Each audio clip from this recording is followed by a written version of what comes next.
এখন ছাদে চলে এসেছি। ছাদে না অনেক পুঁই শাক হয়েছে, চলো ওগুলো তুলবো। ফুলটা দেখো কি সুন্দর ফুটেছে বাবা, দারুণ। এই দেখো কিরকম পুঁই শাকগুলো হয়েছে।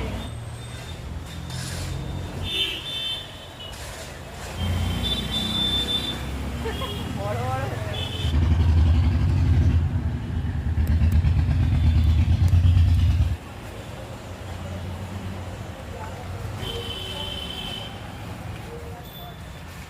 এই দেখো